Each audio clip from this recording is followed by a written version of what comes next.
What's going on, everyone? Talon Sei checking in here again. Let's talk about how to get home safe with some cool features in the onX Offroad app. First up, Go and Track.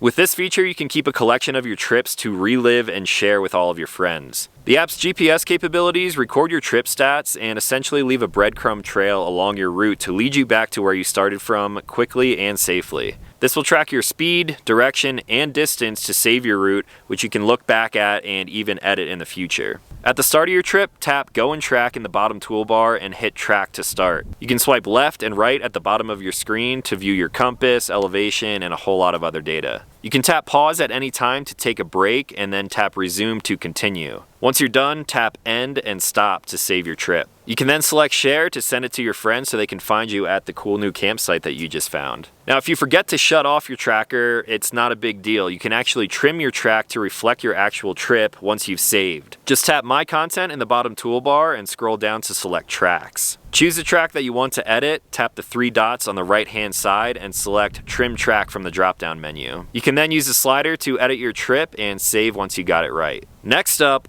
Offline Maps. You can get home safely from anywhere with offline maps because the best adventures start from where cell coverage ends. With offline maps, you'll always know where you are no matter how far off-grid you go. Start by tapping anywhere on your offline maps to access full location and trail data. You can save larger custom-size offline maps to bring your adventure along when you're outside of coverage on trails. You can navigate by following the blue dot on your phone's internal GPS and always know how to get home or wherever home is that night. To create an offline map, pan around the area that you're going to be exploring and then tap Offline Maps in the bottom toolbar. You can select New Map, zoom in or out to choose your area and resolution, name it, and save it. You can then access your saved maps when you're out of cell coverage by simply tapping Offline Maps on your bottom toolbar and scrolling through your content. So those are just a few more tips to help you guys get the most out of onX Offroad. If you have any questions, drop them in the comments down below and consider subscribing for more adventure tips like this in the future.